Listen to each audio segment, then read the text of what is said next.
And across the table from me is the lovely Jay Stevens. Hey, Jay.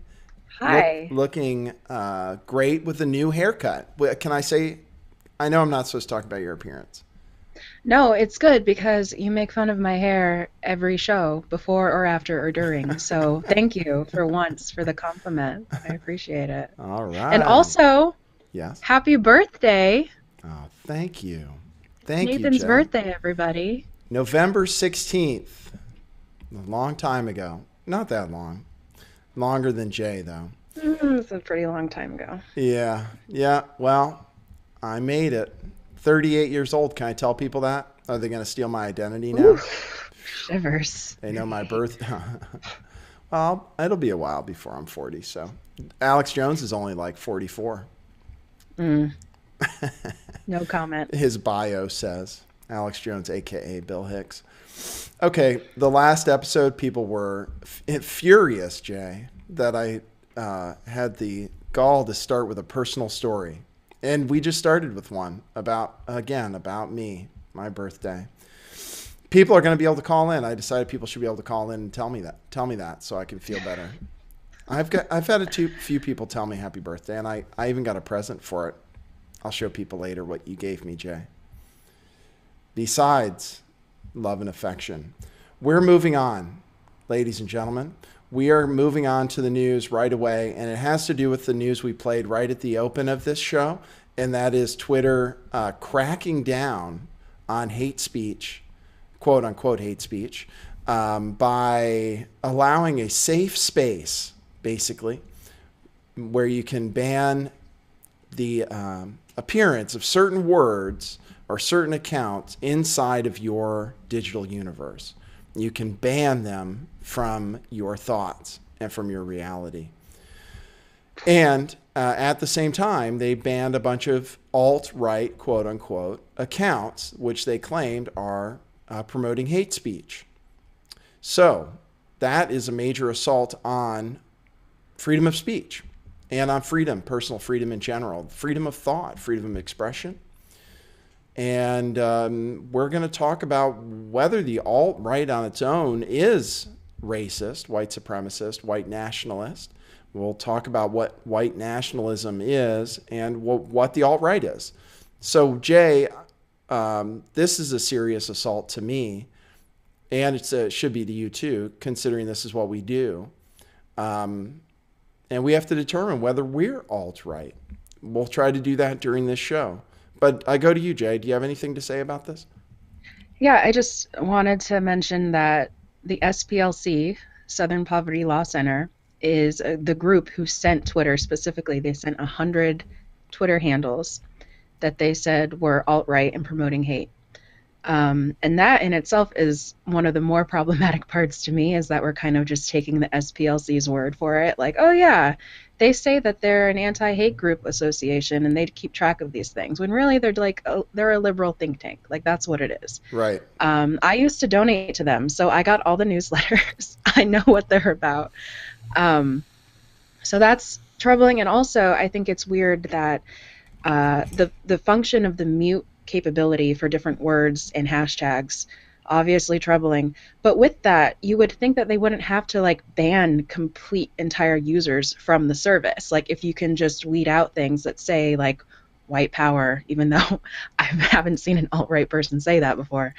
To take the step to take them off the internet, to take them off Twitter at least, seems like it would kind of invigorate the alt-right and anyone who supports the ideas.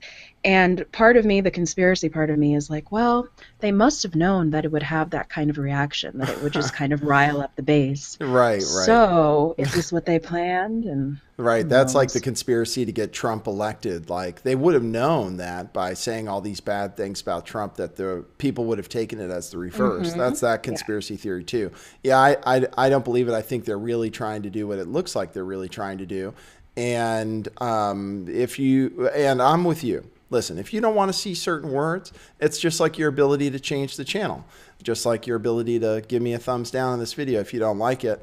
So I don't really have a problem with that. You can filter out speech that you don't want to hear. I suppose that's your personal freedom to do so, and it's okay for them to give you a tool to do that. Do that, in my opinion. Now, when you shut down accounts for hate speech, then you better have a pretty clear definition of what that constitutes, rather than the if a quote unquote anti-hate organization deems speech hate speech, then you take an account down. That's not really that's not really that's not really taking an even hand to it. It's basically just saying, well, whatever we hear, if people say it's hate, rather than saying this is how we define it and this is what we're going to do to stop it. Because it's just like fake news. Who's the arbiter of truth? It's also troubling. I don't know if you've seen the form that people can fill out to report a tweet or a user as hateful, I have but not. it's an issue. There's like 7 different ways that you can report someone, or like 7 different reasons, and one of them is simply just this tweet offends me. Right. Which is, it's so obviously messed up that it's weird to me that only people on the right side of the spectrum are upset about it, it seems. I haven't seen any kind of backlash from the left that's like, hey, this isn't cool. Yeah, I agree So, with you. I got into it with folks on the left at one point because the "if you see something, say something" campaign, which I think is basically fascist, or it's basically like the Stasi, citizens telling on other citizens. I got into it with them about that and about bullying. And I said how the bullying campaign, and that's what that's what it's all about. They're bullies, they're bullying people on the internet. That's what it's all comes back to, actually. my And friend, that's a campaign against free speech. Go ahead. sorry, I was just going to say my good friend Joy thinks that bullying is kind of a necessary thing for everybody, and that it was around long before the internet was, and it's a character builder. I And I agree. get that the cyber aspect of it makes things more intense and awful, and we should address that, but it should be addressed on an individual level, not on a whole, well, we're going to just ban people if enough people say that they don't like what you're saying. Right, right. Completely. I totally agree. And that's what I said to these people. I was like, people have been killing themselves over bullies forever. I mean, if we want to be honest about it, it didn't take the internet for bullies to, make people's lives messed up or make people upset or give people traumatic experiences. It's not like it's a brand new thing. It's just everybody can see the bullying now, I guess. But I mean, it's no different. Kids have been made fun of by other kids, have been ostracized, have been, isolated by other kids for forever. Hmm. So, it's acting like this is something new, and it is a surreptitious campaign. I believe there are forces behind the campaign because they want to be able to control speech. They want to be able to control minds. It's going towards that Big Brother type of state. The Ministry of Truth is what I said. Now we have Google, Facebook, and Twitter becoming the Ministry of Truth. And beyond the banning of these certain accounts, we have an announcement just in the last few days, again, about restricting advertising for fake news, quote unquote fake news, which is absurd because who's the arbiter of truth? Who gets to decide what news is fake and what news isn't fake? Can we ban advertising from Politico now because they said that Hillary Clinton had a 98% chance of winning the election? That was fake news. You It know, was. it really. Just, this is related. Did you hear about what the Merriam-Webster word of the year is? I didn't hear it this year. The word announced today is post-truth. Post truth. Oh, interesting. And of course, they've used that word and like on Twitter, associated with the announcement are like pictures of Donald Trump giving speeches. And they're trying to say that he's the post-truth He's the post person and truth. candidate and whatever. We've been post truth for over 100 years, ladies and gentlemen. I mean, we've been post truth for 2 millennia. You know. It's been a long time. Yeah. Some might say since the beginning. We're actually pre-truth right now, I'd say. What do you think of that? Ooh, I like that. Yeah, we're Yeah. about to enter the truth age, huh? Pre-truth. Yeah. I think that's a more accurate description. And I was going to say another thing about fake news. What about the fake news that Russia hacked the elections and tried to pull it for Trump? Mm, What about that fake news? that was fake. I don't want to go to Wall Street Journal anymore and have to pay for their subscription. Oh, they don't have it. That's not the right argument.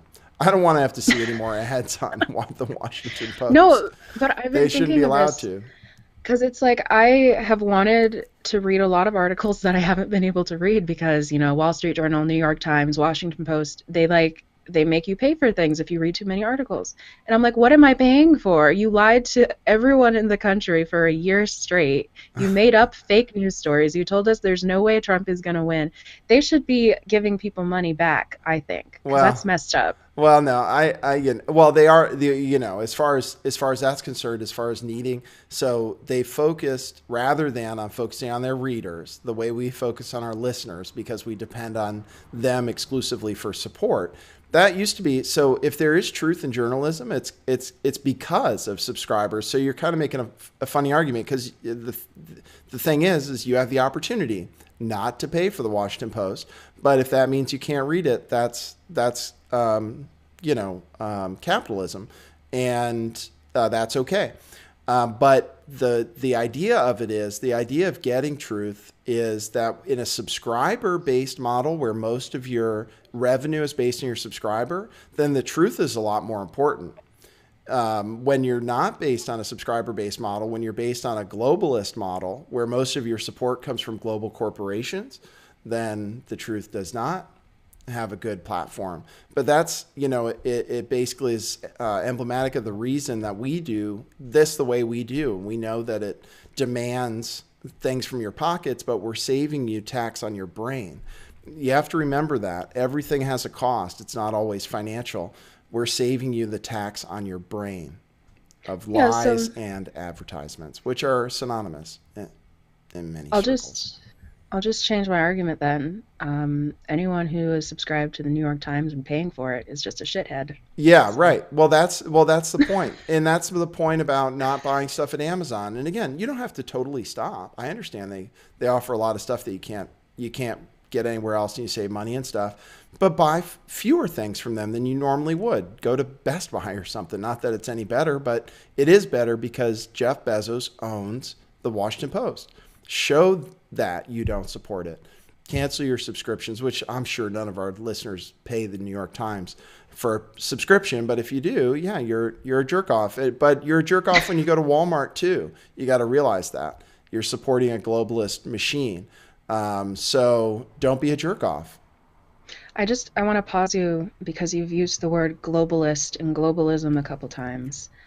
Could you elaborate on what you mean when you say that? Oh, okay. Just, and Well, I guess sure. just contextually, because being anti-globalist has started to become equated with being alt-right or being white nationalist. And I've identified as being anti-globalist for a very long time. And it's troubling to me to see the definition kind of be warped to fit into like this white supremacist accusation thrown at people. So I just wanted to get your Okay, ideas on. it's funny. I don't equate what the news is saying with saying that anti-globalism is racist. I'm not getting that connection. I'm getting the connection with the alt-right being associated with white nationalism, and that's what we're going to get into next, whether it should be. As far as I haven't heard that argument. Have you really think you've seen that argument in the press? That Yeah, they've been connecting. It's very convoluted that being against globalism is being for nationalism, and not only nationalism, but most likely a white nationalism connected to the alt-right. It's a weird connection that's being drawn, which I don't think is fair because being anti-globalist is being against having foreign interests and companies and George Soros controlling what happens here. It's not a racist stance to take, but I've seen that connection started to be drawn, and I think it's troubling. Well, no, I certainly agree. I mean, is about basically, I mean, the idea of the world domination that we're in right now and making everything homogeneous as far as a Western model or an American model, basically, is around these multinational corporations being able to take over basically almost like an invading army, nations take all the work, build infrastructure by bleaching money off of the populace there, just and then have open borders so that open borders really is because of trade, so that multinational corporations can benefit more by again invading other nations. So I think being against globalism, in that sense, I think the sense where it is considered xenophobic or racist is in the sense that they want to preserve national identity and national sovereignty. And nationalism is now being equated often with white nationalism or racism, which I think is perhaps appropriate in some cases that people believe both at the same time. And certainly that both philosophies have, they have a place where they meet, Vesca Pisces, where they meet in the middle, but they're not the same. They're not the same. So but I haven't noticed that theme in the press. So you have. I'll look for that a little bit more. Look out. Yeah, everyone, keep your eyes peeled. Okay, and then and what we really want to talk about is what the alt-right is, because it's being defined right now. And it's being defined in the media a very specific way, with very little hedging from the media on that. So what we want to ask you, and what we're going to talk about, is whether that the way it's being portrayed, the alt-right, in quotes, what it really means, the way it's being defined in the media, and the way it really is, and whether you consider yourself alt-right, and whether you identify with the values that the press is putting on the alt-right. So, and we, both Jay and I, have very specific things to say about this. So let me tell you the way the press is talking about it right now. This is kind of, this article is a good example of it. This is from the Daily Wire. Let me fix it so everybody can read this. There we go. An actual conservative's guide to the alt-right. 8 things you need to know. So the article here goes on to say, in the number 1 example, racism is not a fringe element of the alt-right. It's the movement's central premise. And it uses as proof Richard Spencer, who credits himself with coining the term alt-right because he was a publisher of a website called alternativeright.com. And actually, let me play the way he describes it, because I have that video queued up. I'm going to play. So this is what they're talking about is Richard Spencer. And Richard Spencer, on topic, is one of the accounts that was banned from Twitter today. And Richard Spencer is a white nationalist, or at least holds to those premises. I don't know if he identifies as a white nationalist, but this is the way he's going to define the alt-right, and this is the way he thinks it should be defined. So let me play that for you and see if you agree. Some of the key components to being alt-right is that you feel that race matters, that race is real, and that race impacts society. That's a key component, but that's kind of analytic. I think what we should be is ideological. We should say that in the future, race is going to define our society. So basically, what I'm saying is that we need to stay ideological. That needs to be a core of our movement. Oftentimes, conservatives are afraid of ideology. They like to brag about the fact that they're non-ideological, that, if you're ideological, that means you're a communist. No, it means that we have a style of thinking. We have a way of looking at the world, and we have a consciousness of what we really want. We have a consciousness of this type of society that we want to see arise in the future, after we pass through this, trial of multiculturalism, multiracialism, degeneracy, and ultimate fragmentation. Okay, so that's where I'm going to stop it. And I'm going to get the audio sync back online. I think I might have done a better job getting the lips matched up with the words for you guys. So that's what I'm trying. And then I switch it back for when Jay comes on. So I have a few things to object to. I put a link in the chat already, the live chat on YouTube. Look for it. That's a link to our chat, so you can join because we're really interested in what you want to say. I'm going to just leave it that way for now, and then maybe we'll give out a phone number in a moment. But so Jay and I can talk about this, and we can talk a little bit more.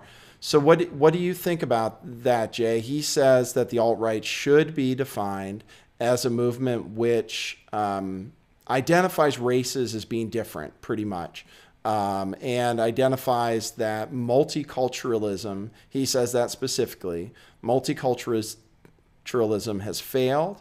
And then he talks about a descent into degeneracy and stuff, and basically that there should be an ideal of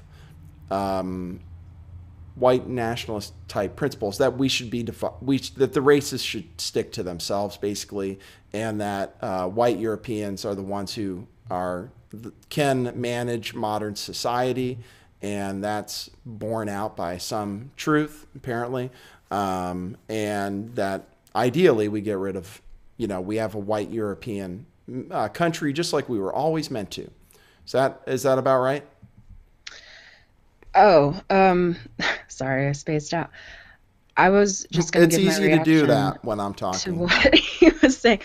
I think it's interesting that he defines it as an ideology, and he re-emphasizes that word over and over, that it's not like he wants to deport every person who isn't white from the United States as much as he wants to acknowledge that all of the races are different. And I think that's an interesting point in talking about the failings of multiculturalism, because it's basically the argument that the left is making, just the other side of it. And that's why I view the alt-right as a largely kind of reactionary movement.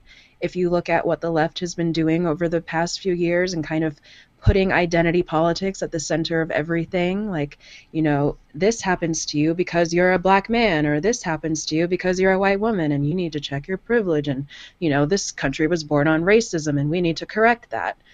And all along kind of demonizing white people, especially white men, and that has continued and it's gotten worse. And I can completely understand the need for a white nationalist type of movement in this climate. I think it's you were saying holy crap. Okay, I wasn't going to interrupt. Go ahead. No. Yeah, tell me. Oh no. Well, no, I was going to say the need for is pretty strong. I can understand the evolution of and the and what it was inspired by and where it grows out of.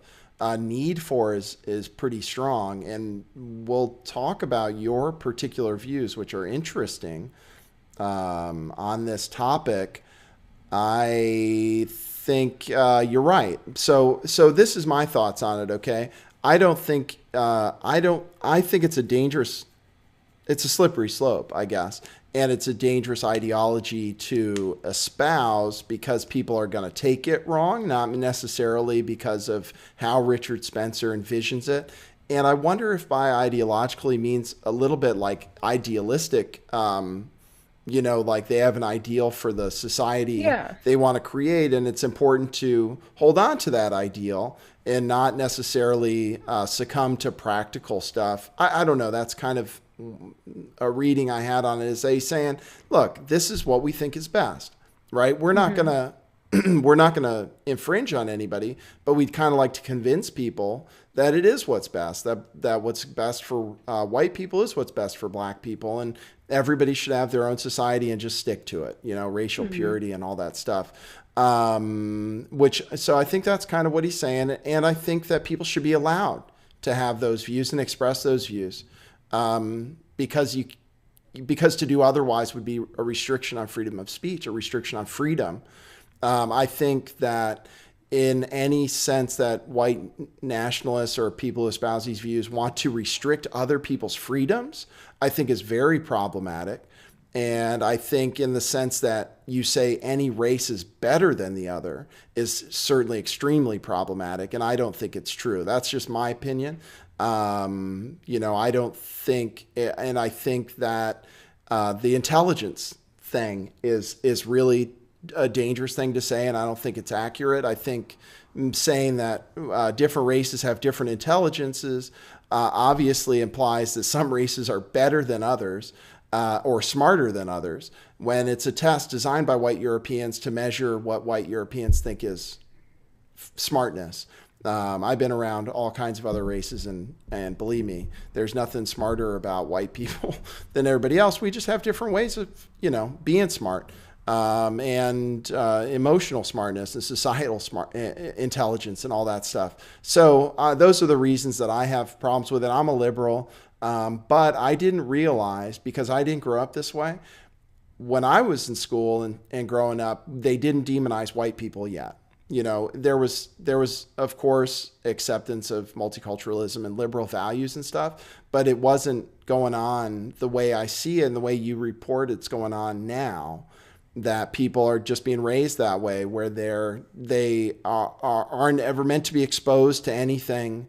It's also a protection of these kids. You can't be exposed to anything violent, anything racist. Like you don't, it's as if by pretending it doesn't exist, you can make it so that it doesn't ever, your child never experiences it, which is actually how my brother's wife raise their kids. I think it's just, you can't have anything negative happen,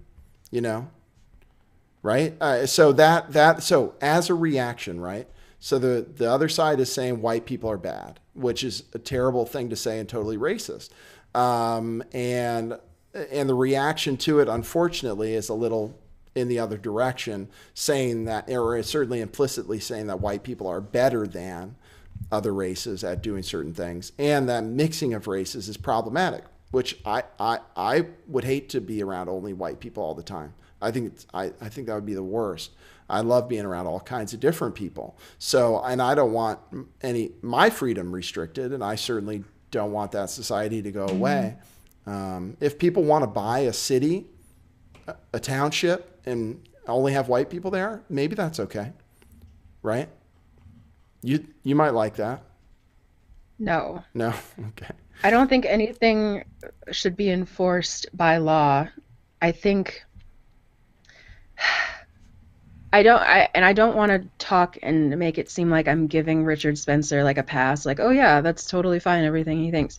I keep going back to the duality involved with, like, this is a reaction to what we've seen on the left. Like, when I was in college, I had so many classes that seemed to just kind of revolve around revising history in a way that showed how evil and manipulative white people were. And it's like, when you have a whole generation of people being raised in this way to, call white people out on their privilege and to equate whiteness with something that needs to be eradicated. I've seen very intelligent people say things like whiteness is a disease, or we need to get rid of whiteness. And to be a white person and to hear all of this, regardless of the context where it comes from, because and I guess I'll rewind, that's kind of where I struggle, is I know where this feeling towards white people is coming from a historical perspective, especially as an African American in the country. But the dialogue is not productive. Black Lives Matter is not a productive way to go about trying to make equality happen. And because of the rhetoric on the left, you are going to see a rise in quote unquote white nationalism type sentiment. It's certainly a natural reaction. It certainly is understandable. It grows out of that. It's understandable. Right. And I think that if Twitter is going to ban people on the right side of the spectrum, they also need to ban people on the left side, because they are just as likely to promote hatred. I've seen so many calls for the assassination of Trump, or, like I said, the eradication of whiteness. Right. So it's I hate it. Well, yeah, of course, it's terrible, but that's why we're in the work we're in, because we'd like to get people, because the more people understand each other, I think the more there is a chance to maybe bridge the gap. I put out the phone number, by the way. I guess I'll announce it: 650-429-8294. That's 429-8294. You can call it. I might just pick up the call and leave you there once you call in until until we get to you. So if you join in with the chat, though, that's much better because Jay can talk to you then. And I know everybody wants to talk to Jay. Hop on the Google Hangout. The other way is hard for you to talk to Jay, so I'm sending that link right now. Okay, just because this is I think this is an important conversation, needs to be had. Okay, great. Oh, maybe I can. Let me try this. See if you can hear it. Jay, can you go ahead and talk? Caller. Hello. Okay, can you hear Jay? Hello. Can I hear Jay? Yeah, you couldn't hear her say anything just now, did you? No. Okay. Well, do me a favor and just let's just take the call. Hi, Jay. Oh yeah. Okay. So Jay will talk and I'll translate for her. But go ahead, sir. Well, if she has any questions for you, go ahead. What's your name and where are you calling from? This is Waddy J. I'm calling from Phoenix, Arizona. I know. Phoenix. Oh, okay, Jay. Okay, Roddy. Okay. She can't hear you. Okay. All right. You'll have to call me back and I'll pick it up on my phone. Just call me back. All right. See ya. Okay. Do I call?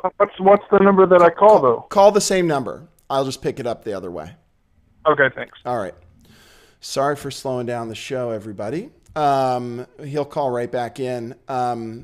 So we were on. Okay. So I guess we'll probably be waiting for him, but here's the call coming in.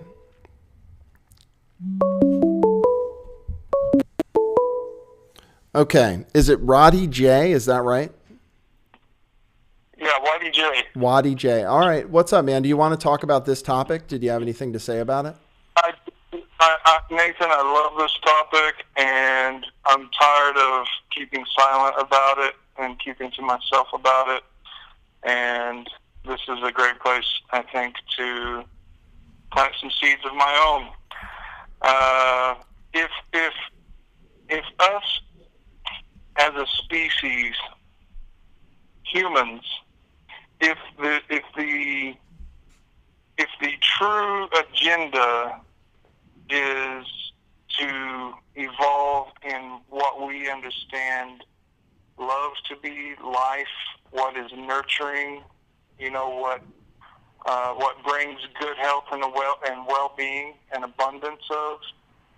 I can't help but to, when I get away out in nature and I sit for hours, I go hunting and fishing or just camping, just to get away from it all, and I can't help but to look at the symbiosis in all of it, that, you can have all of these different animals, and I've set up feed buckets so that I could watch animals. And when you fill that bucket up several times, there starts to be a pattern form as you're sitting there watching of all these animals that will take turns coming to that feed bucket in groups of their own species. You can watch it on the Discovery Channel, watch the animals out in Africa when they go take drinks. Yeah. From the same mud hole. They're all drinking from the same mud hole, but they're all doing it in a respectful manner. And, outside of the cheetahs taking down a wildebeest here and there, but for the most part, you can watch all of the different birds and the different species of birds, the turkeys, the crows, the blue jays, the cardinals, all of them, they all take turns. Right. And none of them are trying to get to the feed bucket to murder each other so that they can get their little scratch of corn. Right. And as far as the race thing goes, man, I feel just like you when you said I would hate to hang out with white people all the time and just be around white people all the time. I love variety, the variety of nature, the variety of life, and I get such a suffocating feeling when I think about all of us just mixing and becoming one culture, one, consumerist, conglomerate, I just love the idea of the preservation of all the natural everything.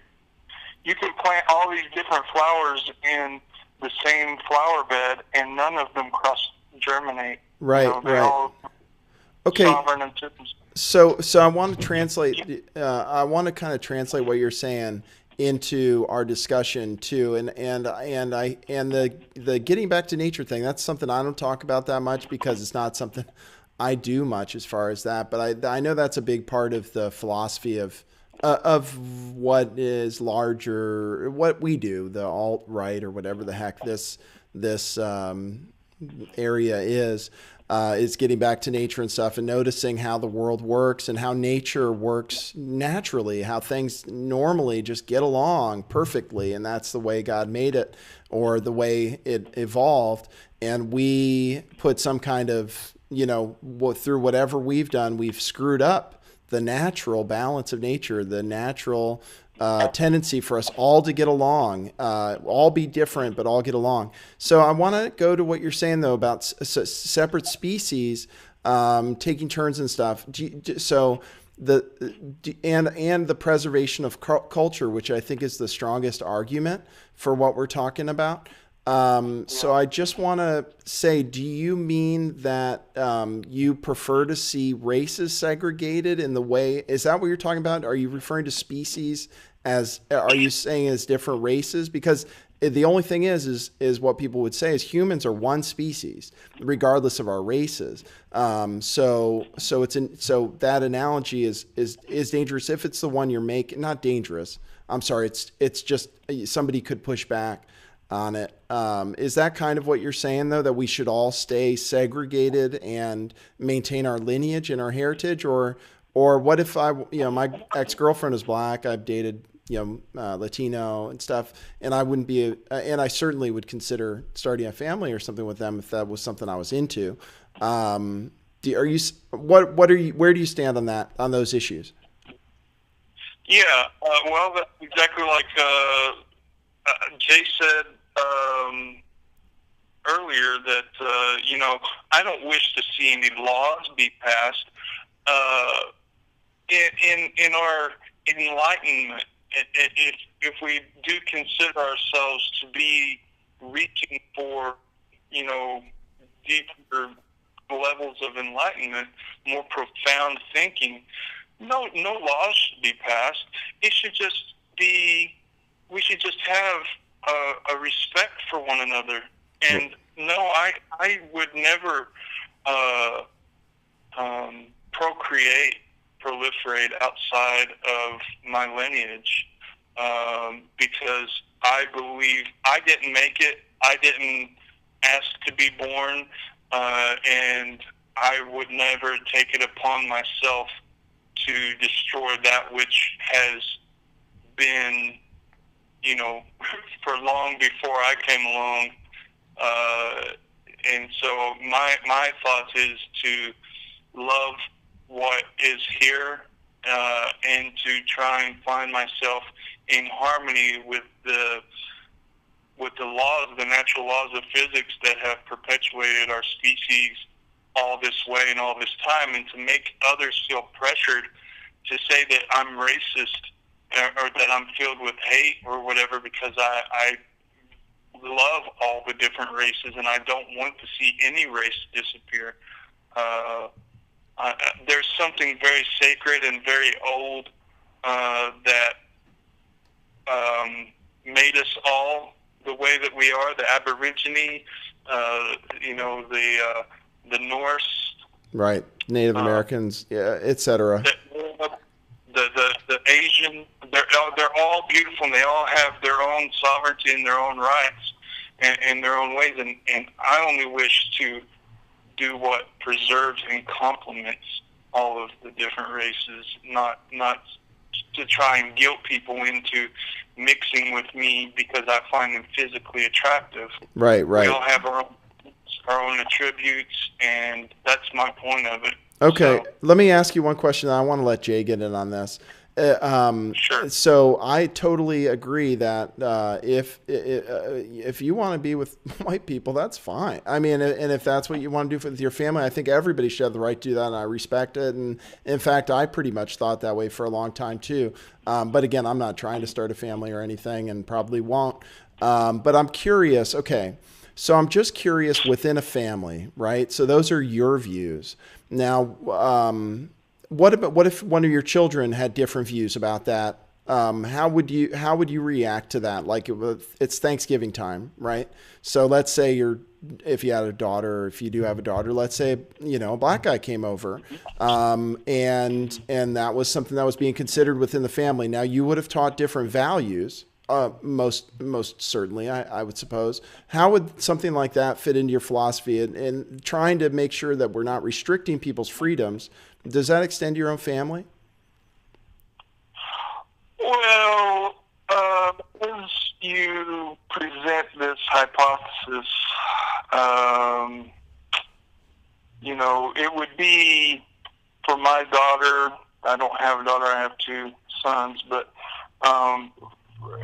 it is my job to show the majesty and the beauty of nature from birth.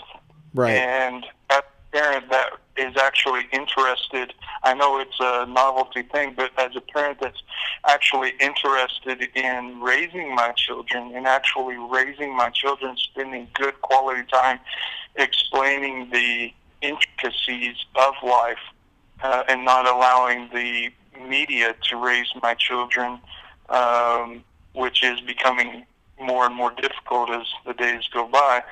But if you're actually raising your child, you should raise your child to respect all of the differences and to want to preserve and perpetuate that lineage that he or she is from, to see that and all races should do this. And I worked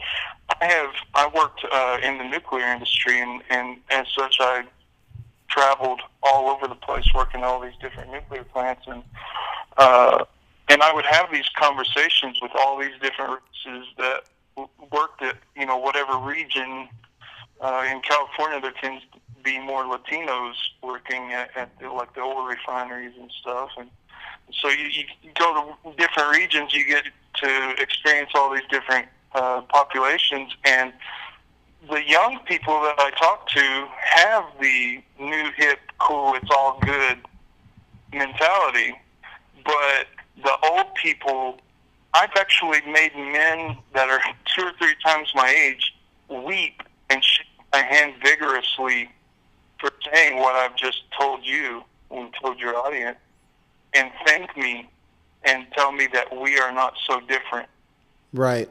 And that those men, their goal was to do the same thing with their children, to teach the majesty of their race, and not out of hate for others, but out of good, healthy pride, not foolish pride, not the pride that makes us go to war with one another, but out of the respect for what our forefathers have done throughout the many millenniums.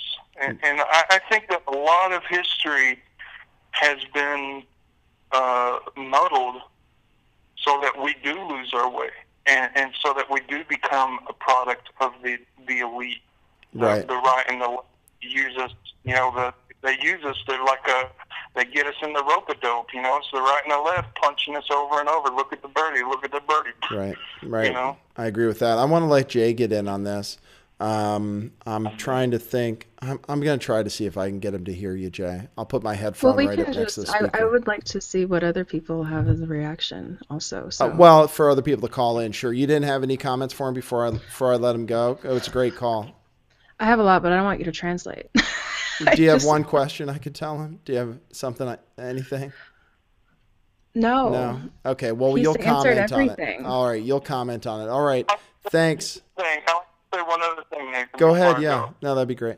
It is a scientific fact, and you can do some research, and you would have to do some real digging to find out. But this movement of mixing the races, whichever way, whatever race that person like, there's all these half Mexican, half white, or half Mexican, half black, half Cherokee, half black.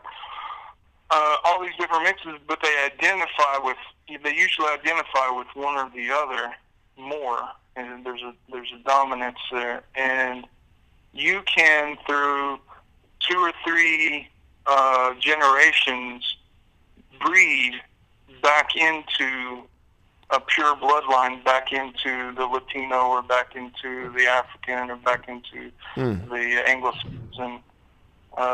And that's scientific fact. So, all these people that are identifying with one or the other, that's good news for them, that they don't have to live torn between 2 worlds. Interesting. Well, we're definitely going to talk to Jay about that. She's going to have a very unique perspective on it. I'm not going to, I don't know about the scientific, I can't, vouch for that. But it's very interesting. This is a very, very good call. I think it's a good, and it's going to start a discussion with Jay here about what you just said. So thanks a lot for the call. Okay. And we'll talk to you later. Thanks. Enjoy the show. Okay, great. Wow. Very interesting. Well, that was a great perspective. So Jay, do you want to respond to what he just said? Yeah. That was a great perspective. I appreciated that articulation. As someone who is half black and half white, it does often feel like I'm torn between 2 different worlds. I don't really identify with either. I think that I'm more placed in white culture than black culture. And for me, that's a lot of what it comes down to. It's not necessarily about race as much as it is culture, because that's where the big differences come up. And that's, I think, why a lot of Trump supporters, just kind of bringing it back there, supported Trump, because they can see the differences between Western American culture and radical Islamic culture. Not even radical, like moderate Islamic culture is very different. It's not a compatible thing. So to think that we can have conflicting cultures in the same place, in the same space, and not have issues is naive.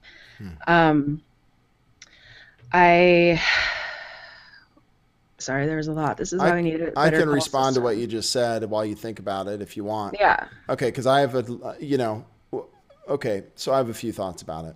First of all, I don't think there's any reason races can't coexist in the same place, and they've done it forever in big cities. New York City, Washington, D.C. is mostly black, but there's a lot of mixing of Middle Eastern and other races there, and white folks too. And I think those are in no way less successful than totally homogeneous white societies or cities or what have you. So I kind of don't understand.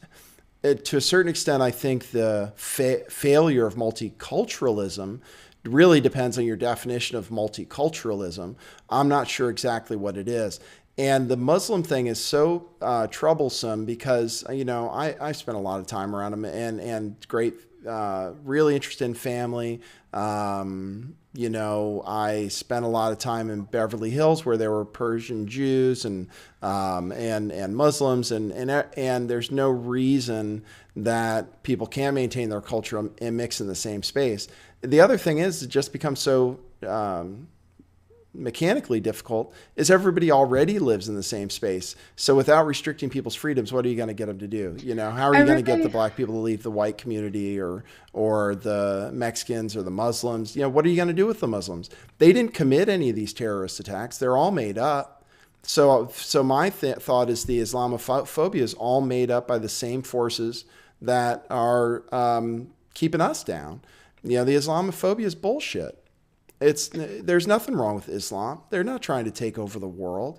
It's nonsense. Okay, Nathan, come on. They're not. We're That's trying to what take over the world. We're, what are you talking about? Who's trying to take over the world? you're There's no such speaking thing from a as place Osama of bin ignorance Laden. about what Islam wants to do. Well, They want don't tell me to. about ignorance, Jay. Let's have a reasonable conversation about You this. are. It's Well, not, I no, think because you you just are. said a whole I bunch think of you are. assumptions. So You don't just said tell a me I'm whole bunch ignorant. of assumptions about what you think Islam is based on the Persian Jews that you know. No, Like, they're not. Listen, I'm just saying.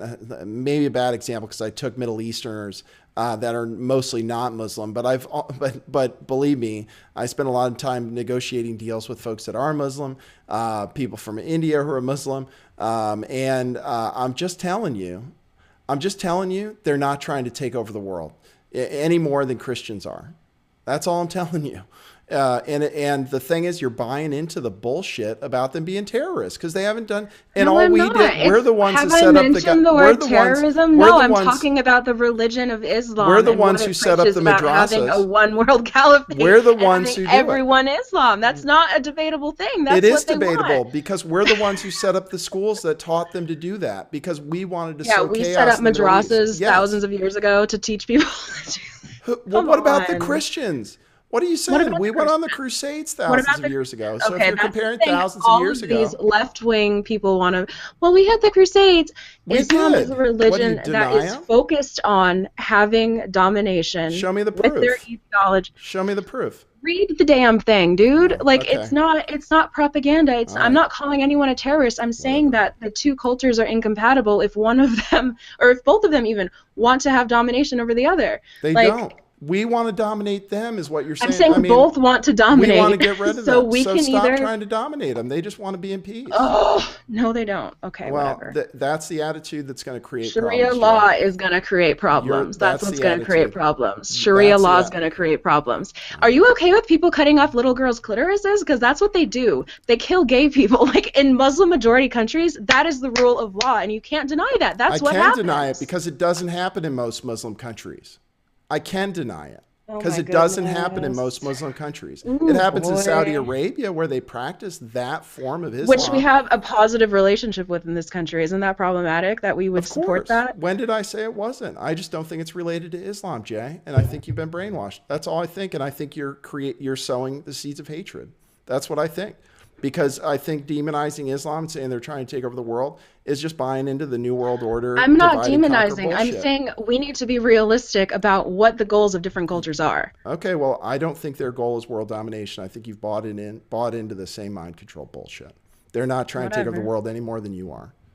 You know, Okay. you want white people to rule the world. That's fine. No, I don't. I'm saying, oh my God. I mean, it seems to be kind of, I understand. When did I say that? Why are you afraid of them? What has any Muslim I'm ever not tried to afraid do of to you? them. I'm being honest about what the religion teaches. How do you know you're being honest about it? Have you talked to Muslims? Have you gone to a mosque? Have you talked? I mean, my best friend when I was a kid across the street from me was Muslim. Their whole family was Muslim. Malik. Okay. I mean, what are they This trying is to the do? same argument of like, well, I have a black friend, so I'm not racist. Oh, I It's know I'm not the Muslim, so same they're not argument. terrorists. I'm Well, not saying Muslims are terrorists. I'm saying their religion wants to have everyone in the world be Muslim, you'd and have if to you prove that aren't, to me. you got to. Show me the dots, Jay. Show me the dots. Any more than Jesuits are Christian and trying to take over the world. It's the same thing, Jay. It's not So the why don't we same go after thing, Jesuits? because they've been Let's waging get Jesuits jihad out of for our thousands of society. years Let's trying to get make it Mormons happen. out of our society. Mormons have been trying to take over the world. No, they aren't. It's Yeah, they are. Nathan, That's in you're their drawing religion. such false equivalencies right now. You're driving It's false such false. equivalencies. I'm not. I'm just telling you. They're no more trying to take over the world than the Mormons are. That's inaccurate. That's so not true. When are Tell- Mormons trying to take over the world? Read They their are book. peacefully sharing what it is Read that the they believe Jesuits in. book. Read the Jesuits book. You can't argue with that one. So why don't we kill the Pope? Or why don't we say that we can't live with the Wow. Pope because he's a terrorist? Or that his religion is incompatible with ours? It is. But people mostly don't say that. That's because there's only popes one don't group commit who's terrorist actively attacks. waging jihad. They're not. We're Their waging religion. jihad. No. We created the terrorists and we fund them. So we're waging jihad. I'm not denying that we do awful things, okay? I'm not denying that we supplement terrorists. I'm not talking about terrorists. I'm Do you talking deny about that we the promote culture. Muslim extremism? Do you deny that? You'd have to define what you mean by We that. fund I don't know ISIS what. and set up schools Yeah. to train in a severe form of Islam because they make the best fighters against people like Assad But and we Hussein. didn't start like, okay, yeah, let's radicalize Yeah, we the did. youth. And Yeah, we did. That's what we did in Afghanistan to fight the Russians. That's what we did. I'm okay. I mean, we're the ones who created it because we wanted to sow the seeds of chaos. Not we, not me, not white people like me, elites. But you're just kind of you're creating the same division that they're trying to create. I'm You not can't creating the deny that. division. I'm going off of what their religion What do you teaches, want to do with period. Muslims then? What do you want to do with them? I don't want to do anything with Muslims. I'm just saying that we shouldn't You don't just want keep them to live having with them us? pour into the country. You don't want them to No, live with us. What do you want to do with not them? from the Middle Eastern countries that we They're know. already here. What do you want to do with them now? What do you want to do with them? Muslims, you can't identify. I don't let's want to say. do anything with Well, the Muslims we can't already live with here. them. We I can't just live with want them. to stop. I'm not saying that. I'm saying that the religion and the culture of Islam I'm wants saying you don't know something that anything is about Islam. incompatible with Western society. We're going to The move two on. societies, the two cultures are incompatible, and you We're- can't deny that because I that's can true. deny They it. want completely I'm denying different it right things. now, Jay. I'm denying it right now. Okay? We're going to move on. Okay. So, if anybody wants to call in, the number is 650-429-8294. As you can see, we have a disagreement about this subject. You can also join, if you want to talk to Jay, who I'd really like you to talk to, you should join through our link, which is showing up in the chat right now. Oh, look, everybody told me to shut up. Well, that's the way I feel. I don't have any problem with Muslims, and I don't think they're trying to take over the world any more than Christians are. But whatever. You guys can disagree with me. I think it's all a psyop. I think it's all a psyop because we're the ones who train them. There's plenty of countries where they don't cut off fingers or clitorises or heads. That's really a Saudi Arabian Salafist thing, which we've been funding. So that's my thoughts on that. You guys can call in though. Call me an a-hole. I think, but you know, I've been around a little bit longer. I've been there too. I used to think white people were better than other people. I really did. I used the N-word a lot. I did not say that. I never said that. Why are you putting words in my mouth? I didn't say you said it. You're like, I used to think white people were better than everyone too. Yeah, I didn't say you were but I didn't say you were. No, I'm just saying that's how I used to feel. I don't mean that. Well, okay. I'm not going to say how you feel. I don't know how you feel. But you tend to agree with a lot of those views, right? I mean, you tend to sympathize more with the white nationalist stuff than I do. And we're off the Muslim topic now, so we don't have to fight. But you do sympathize with it more than I do. Is that accurate? I'm not trying to fight. Probably. Okay, so that's all I'm saying. And I'm just saying that I sympathize with the view. I mean, I've thought every bad thought on earth. I've just come to a different place. That's all. And I do know from my work in the past that pretty much every mass terrorist attack ever reported in the media is fake.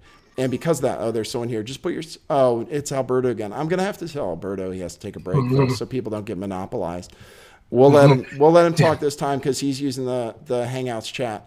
What do you have to say to Jay, Alberto? Hey guys, how you doing? Hi, Good. Alberto. Well, we're gonna ban you for a week though. Okay. Why? Well, because you can't call in every show. People are gonna get upset. So anyway, a week.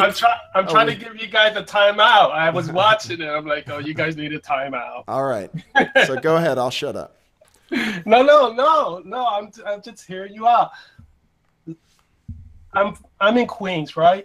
When we first moved here, we were the second Puerto Rican family in the neighborhood, and we were discriminated here. It was bad early.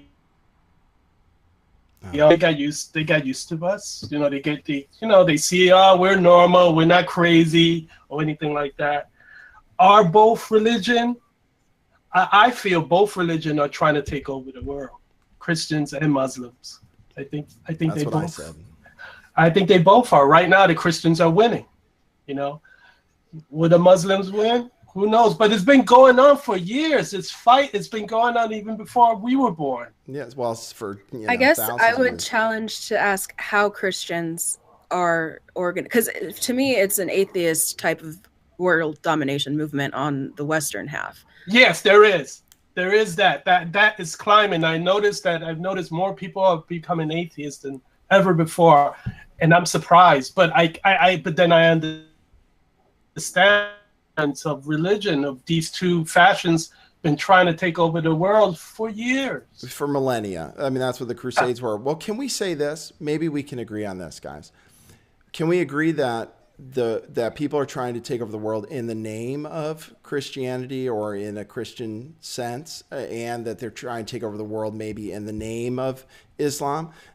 Is that something maybe we can say is possible? I mean, I don't know that either one is happening, but I know that white Christian, Judeo-Christian background people, mostly make up the elite, are trying to dominate the world. I mean, George But that's Soros different and everybody from else. having a religion try to dominate. But I'll suggest they're to you from that a background of Christianity, I'm Judaism, saying, but they Jay, don't practice that and use that as their justification. That's what we're saying, Jay. But we're saying that Islam isn't responsible either. They might be using it as justification, but you can use anything for justification. I'm just telling you, Jay. We're going to listen to what Alberto says. I'm older than the two. That's right. I've seen it all. When you reach 40, you start seeing things repeat itself. Guarantee you're going to start seeing. You're probably seeing it now. Things repeating themselves. And I personally, I feel both religions are trying to take over the world for a long time. Who's going to win? I don't know. Will it continue forever? Yes. When I die, they're still going to be fighting. Nobody ever wins. Nobody. For casualties, people like you, me, we're in the wrong place at the wrong time. Right. It's a constant fight. I mean, I remember that war in Afghanistan. The Americans gave, those guys Stinger missiles to fight against the Russians. Right. Then they left them alone. And what happened? Afghanistan's always been a mess. It's never been normalized. So it's never been fixed. They kicked out the British. They kicked out the French. They kicked out the Americans. The Americans are there now. I don't know if they can ever stabilize Afghanistan, but this fight of religion it's always going to continue on. That's why I'm not very religious, Right. I just don't want to be part. I don't want to be part of it, but I'm always part of it. You can't get. You're always gonna say you don't want to be part of it, but you're gonna be part of it. It's just a constant thing, guys.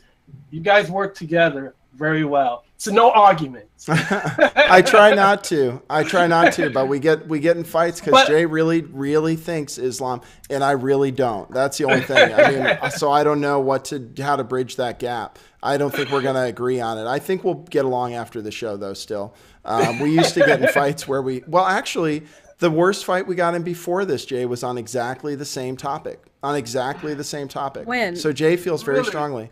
Remember, Jay, when we were recording the show and I had to edit it out, we did a segment where you got so mad we had to stop recording and then refilm the thing afterwards.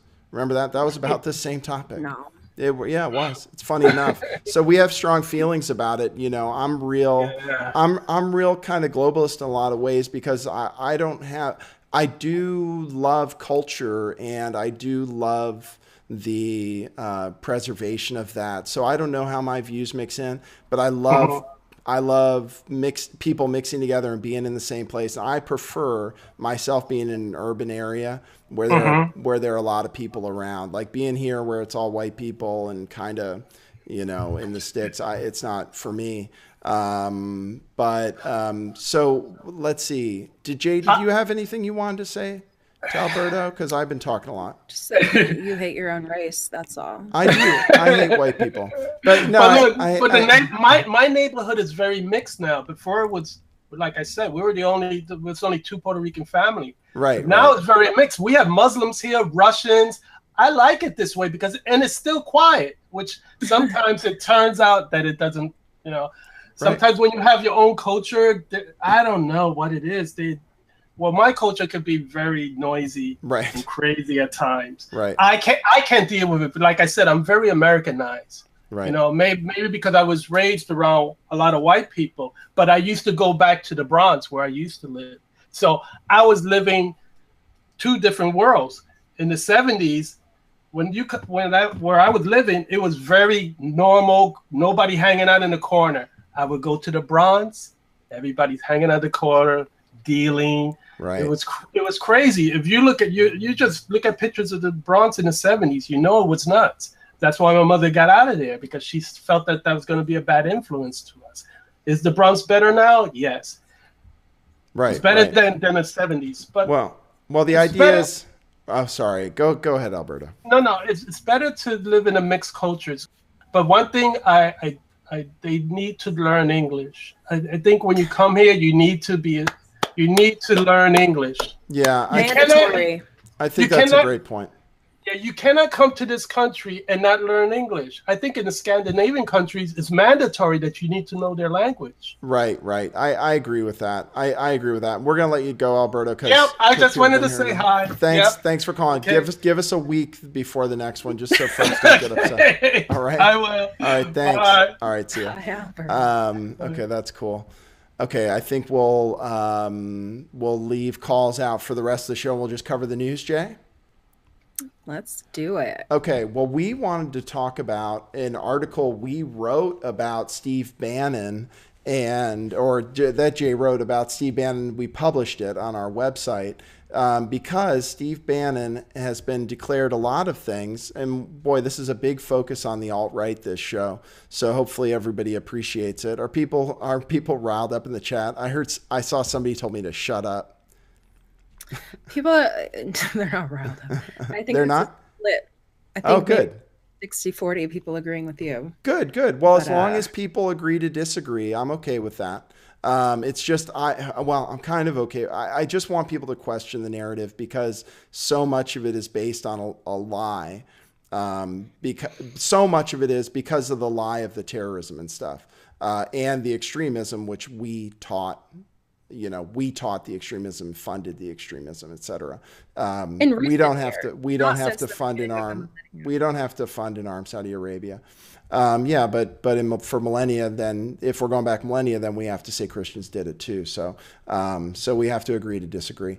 We're going to talk about the article we wrote, or that Jay wrote. Steve Bannon, racist, white nationalist, anti-Semite ? So and we basically debunked it for the most part. He's declared a racist, but when he was interviewed by the Washington Post, he said he's not affiliated with the white nationalist movement. He's not necessarily.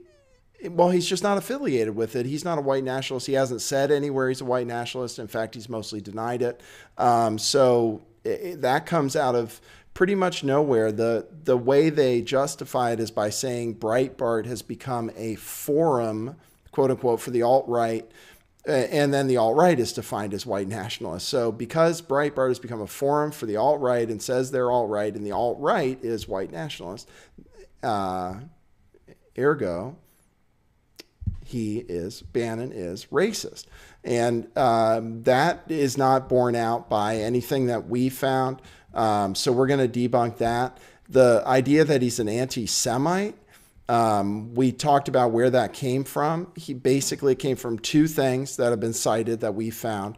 One is an accusation by his ex-wife in a filing during a 10-year divorce, very contentious divorce. She said that he was an anti-Semite because he said he didn't want his kids going to school with whiny Jews.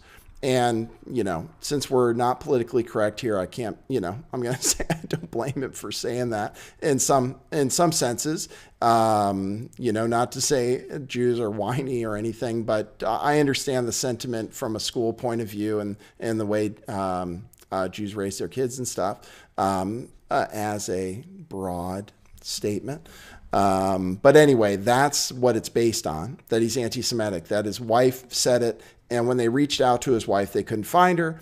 And besides that, Breitbart was founded by 2 Jews in Israel, right?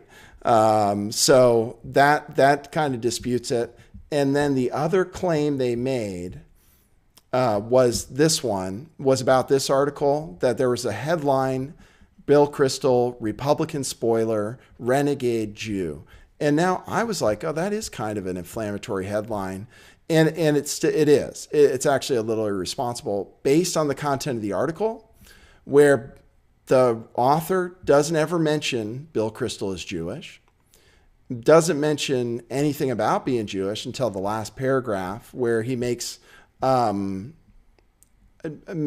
it's related to Kristol, but he doesn't say Kristol's Jewish. So there's nothing in here that calls him a renegade Jew. It is the fault of the headline, but the author of the article is Jewish. I don't know if I mentioned that, and he was writing in defense of Jewish values. So we debunked that as well. Jay did a great job finding the stuff on that, and then because white supremacist leaders like him, right? That's the other one. And I've said before, white supremacists might like me too. That doesn't make me one. And a lot of people in my audience might be white nationalist or along those lines. That doesn't make me a white nationalist. So I think that being used as an argument, and they just put it out as fact. I mean, I'll read a few headlines. A white nationalist is the new White House chief strategist. That's the Huffington Post. Why Steve Bannon's white nationalism should scare America. That's CNN. And then the Washington Post was a little more diplomatic about it, saying, is Trump's new chief strategist a racist? Critics say so. Critics being the mainstream media. So all of that says he is. And meanwhile, he says he's not, or definitely affirmatively didn't say he is, and there's no backup for him being racist in any way, except for the anti-Semitic stuff, which isn't really a good backup. Great article on that one, Jay. What do you have to say about it? Anything? I think you've said everything. Okay, good. Would you have liked to say it instead? Oh, okay. No. We still like each other though, right, Jay? It's my birthday, so we have to get along. Mm-hmm. Nobody wished me a happy birthday when they called in. Mm-hmm. That's too bad. Okay, I'm going to get to the big story. Oh, let me do international news first. Let's do international news. You ready for that? With what's going on with Russia and stuff? Yeah. Okay, so with just a few stories. This is the very interesting story. I like this because, we sanctioned Russian oligarchs and stuff, and we did all this sanctioning to try to marginalize Russia and destroy their economy while we were trying to take Ukraine and all that stuff. And so now now that they're gaining prominence, U.S. should sanction Soros and Poroshenko for destabilizing Ukraine, says Russian MP. And he's right. They should sanction him.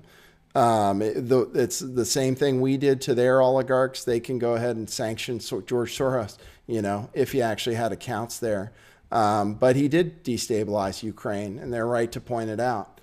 That's all I'm going to say about that article. There's another. Fun. Isn't that great? Yeah. And here's another article from abroad. U.S. forces may have committed war crimes in Afghanistan, prosecutor says.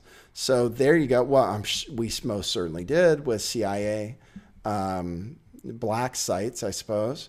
So this is a court. We're not signed up with this particular organization, but it's an organization against war crimes. Basically, it's the International Criminal Court, and they want to make sure that they're seen as being unbiased, and they're starting an investigation into war crimes in Afghanistan. Yeah, right. So that's the word. What's going to come of that? Nothing. America doesn't get in trouble for anything. Yeah, well, I think we might start because I think the mood is changing, with how much we screwed up the Middle East. They used to let us do it. Like when we could create order, like when we used to do imperialism, right? We could go in there. We could go in there and secretly change governments without leaving fingerprints all over it. Set up a stable government that the people were behind. We used to be able to do that stuff. We can't do it anymore. We're failures. So now people are turning on us in the open and telling people what we've been doing this whole time. And I think people are, waking up. The Great Awakening. Here's the other news. While Assad bans, this is from Fox News World, while Assad bans aid deliveries, UN tells agencies to cut back Syria funding requests. So the story here is that the UN wants to cut back on the requests they're making for Syria funding because they never meet their goals, and then they can't get the aid in there. So I don't know if it's kind of hypocrisy. It's like they want to end the suffering in the Middle East, in Syria, and meanwhile they're cutting back their requests for aid. I don't know. Is Syria still a country? What is going on in Syria? Assad's going to win it back, I think. I don't know what's going on in Raqqa. I got to look into it. I don't know if we're taking over Raqqa or sympathetic forces are taking back Raqqa right now. That would be a blow to the Assad. But they're already supposedly occupied by ISIS. They're not occupied by the government. But they'll slowly take back Aleppo. They're doing that right now. And then they'll take back the rest of the country. There's nothing we can do without starting world war with Russia. And President Trump isn't going to allow that, hopefully. We hope. We think. His based cabinet. on what he's... My issue is, and I think I want to actually go back to the last show and apologize for being such a Trump shill. I'm very defensive of my redheaded man. But I'm concerned about the future in general, just because it seems like Trump is going to make his decisions based on what he thinks is best at that time with the available evidence and feedback he's getting from his cabinet.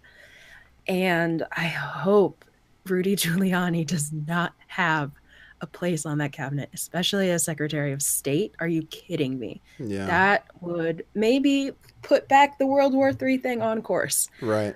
Well, what about John Bolton? I don't know enough about him to say anything. Oh, you got to read about him. He's a total hawk. Yeah, he surrounded himself with just...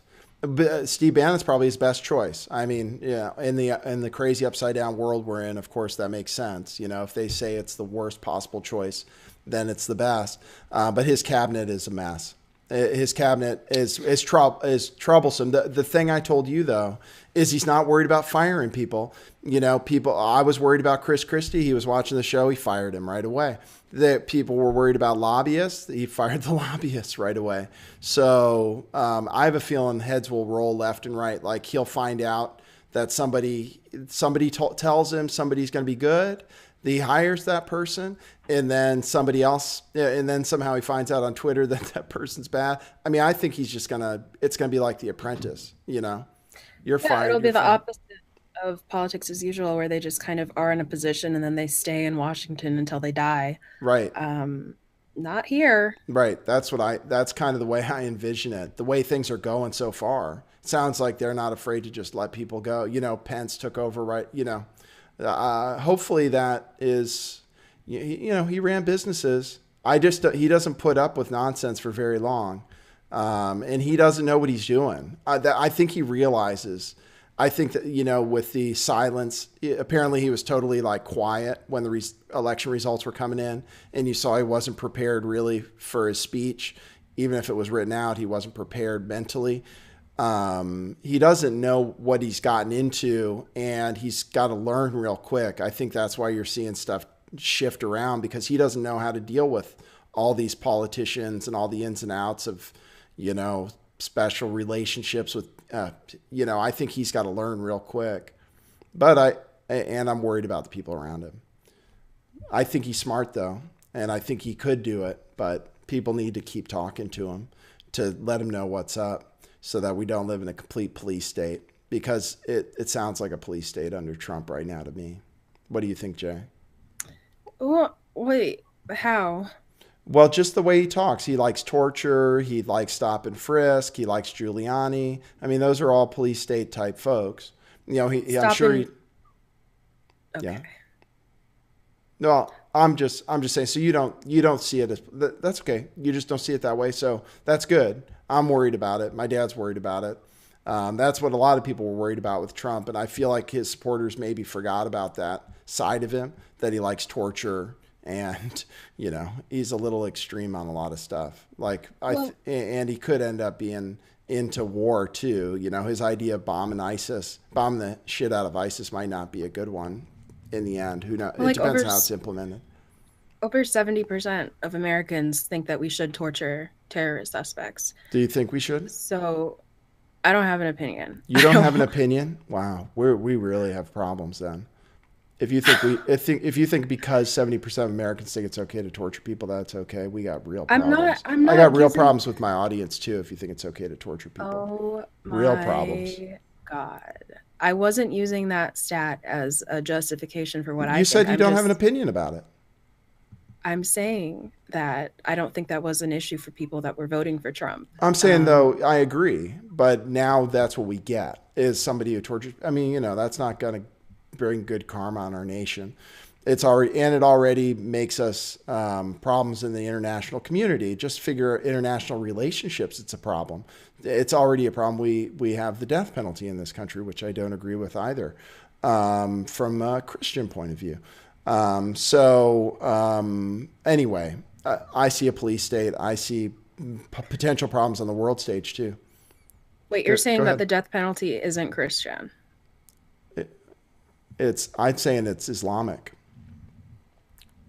I am. That's what they do in Saudi Arabia, is cut off people's heads for killing people. So yeah, no, I'm saying the death penalty is not Christian. So eye for an eye, just fuck it, ignore that part. I'm saying Christ wouldn't have done it. Well, yeah, Jesus Christ wouldn't have killed anybody. So it's not Christian. What does Christian mean? Like Christ. Oh, goodness. So it's from a Christian point of view. Okay. So here we're talking about the biggest story in the world, which is the war on cash, and India being about to basically blow up, at least in the opinion of this article here. This is from Acting Man, which is a financial blog that's referenced, a lot of different places. And just to remind you guys what happened, I've been talking about it on a lot of shows. India took the drastic measure of banning overnight by surprise 501,000 rupee notes, which are only 500 rupees is only 1,000 rupees is only $15. So, but I'm sure with with how much things cost, the way people live, and how much they make, it's the equivalent of $50 and $100 bills being banned overnight. Those bills make up 88% of the currency in circulation in India in an entirely cash economy, which you might have been right, Jay, when you told me it was like 97% cash. So not only did they ban them, you can't spend them, nobody can take them. The only option you have right now, and this guy is in India, the guy that wrote this article, and he explains the method for exchanging bills. And here he explains it here. I went to convert my banned banknotes into new ones. The largest amount one can have converted is 4,000 rupees, which is $60, until further notice. There was a huge rush of people at the bank. Arguments were erupting. Anyway, it took, he had to go through 3 different lines, had to get a bill from one counter, which I had to fill in with my name and address, my ID card details, the serial numbers of all the bills I wanted to exchange, and my cell phone number. That was at one counter. At the second counter, I had to present the completed form along with a photocopy of my ID card. I had to sign on the photocopy which an official then stamped. With my banknotes, the form, and a photocopy of my ID card, I then went to the next queue with my currency converted at the third counter. Whole process took about 2 hours. For most people in the busier parts, it took much longer. So multiple hours. He says, how can an economy function when it takes 2 hours to exchange $60 that you already made, just to basically turn, your money into your money. So you're spending productive hours of your day where you could be earning actual money, not earning it, simply just changing it into money you can use. And they're saying people are like, it's going to cause complete chaos and complete societal destruction. That's what this article says. Within weeks, if not days, is what he says, is that the entire society is going to collapse, basically, from this ban on cash. And because of this, the price of gold on the streets, if you can find it, has skyrocketed to about $2,800 an ounce. And it's currently spot at like $1,200 an ounce. I think between $1,200 and $1,300. It's gone down a lot. So they could do this here. They're talking about doing it in Australia. I have another article. In Australia, they're going for the war on cash. Citibank is going to stop accepting cash at some branches. And they promote it as good for the economy and the banks, getting rid of the cash. It's the ultimate assault on freedom, ladies and gentlemen. It's about as much as they can do. They're taking your work away from you. Money is a substitute for work. Cash is a substitute for work. And they're making you exchange it only for something that they deem acceptable. And so then you can only earn it certain ways, and you can only spend it certain ways, and it can be taxed by your government, taxed by your banks, taxed by central banks. You have no option but to have it in a bank. The bank's solvency doesn't matter. See, the way banks are supposed to work is they earn your trust by always having your money there when you ask for it. That's how banks earn your trust. That's why bad banks go out of business. That's good. Banks can't go out of business when they're guaranteed your money in perpetuity. So that's the end of that riff, Jay. Do you have any feelings about it? I'm still kind of. You feel anything about the war on cash? Oh, let me tell you about my birthday present. Let's do that. This is what Jay got me, which is great. I was thinking this would be the nicest gift. I've never seen one of these before. Let me see if my camera will focus on it. Yeah, there it is. That is actually New Zealand money. It says it's $2 in New Zealand, but it's worth a lot more than that. It's a pretty cool coin. I'll show you the back. We call Jay the turtle because she takes things slowly. I'm the hare because I go faster. But that's a little inside joke between us. Isn't that cute? So we like physical gold and silver to protect your wealth. So we're going to tell you to go ahead and get that from your local coin store. This isn't a bad thing to get. Official government money. I like silver eagles too, American eagles, but they trade at a much higher premium. But they buy them back at a premium also. I like junk silver if you're getting stuff to be able to exchange in an apocalyptic future. And that would be pre-1964, 90% silver U.S. silver coins, dimes, quarters, half dollars, and sometimes full silver dollars. So while I tell you about that, let me remind you to thank Activist Post. I'm on Facebook right now on his page, activistpost.com. There's a link there to subscribe to their newsletter. They report a lot of good news, and they have multiple reporters, unlike our website where we have 1.5. Jay is the one. So they have lots of news that you guys can consume. If you click on that, you get a guide to surviving the economic apocalypse, which we just talked about coming around the corner. All that said, I say don't live in fear, not even of Islam. Jay says don't live in fear, except Islam. Is that right, Jay? No, that's not right. Okay, at all. All right. I'm just making a joke. Go ahead and say what you think about fear, Jay. I think that you should fear me. I do. After this show. I do. Are you going to be mad at me in perpetuity? Let's settle it here on the air so we don't have to do it after the show. No. Oh, boy. I think that everyone else in general, be fearless. Don't cave in to... I know for me, this week, it's been pretty difficult because everywhere I look online, if I log into Twitter or Facebook, is just negative, and not only negative, but it seems to be kind of a personal attack on what I think or what I believe. And you just got to look through that and realize, okay, I am in a constructed matrix, especially online, that is trying to make you feel that way, that is trying to bring you down. And don't let it bring you down. Log off if you need to. Go outside, go on a walk. It's not that big of a deal. So focus on what you do love about life and the positive things, and try not to succumb to the negative tornado that exists online. Great advice, Jay. So that means after the show, we don't have to fight. I'm going to run away. I'm going to run away from my desk after I end the show, ladies and gentlemen. So I say the same thing. Face the future fearlessly. Don't worry about it. There's nothing to worry about, but start doing the things to make the future the way you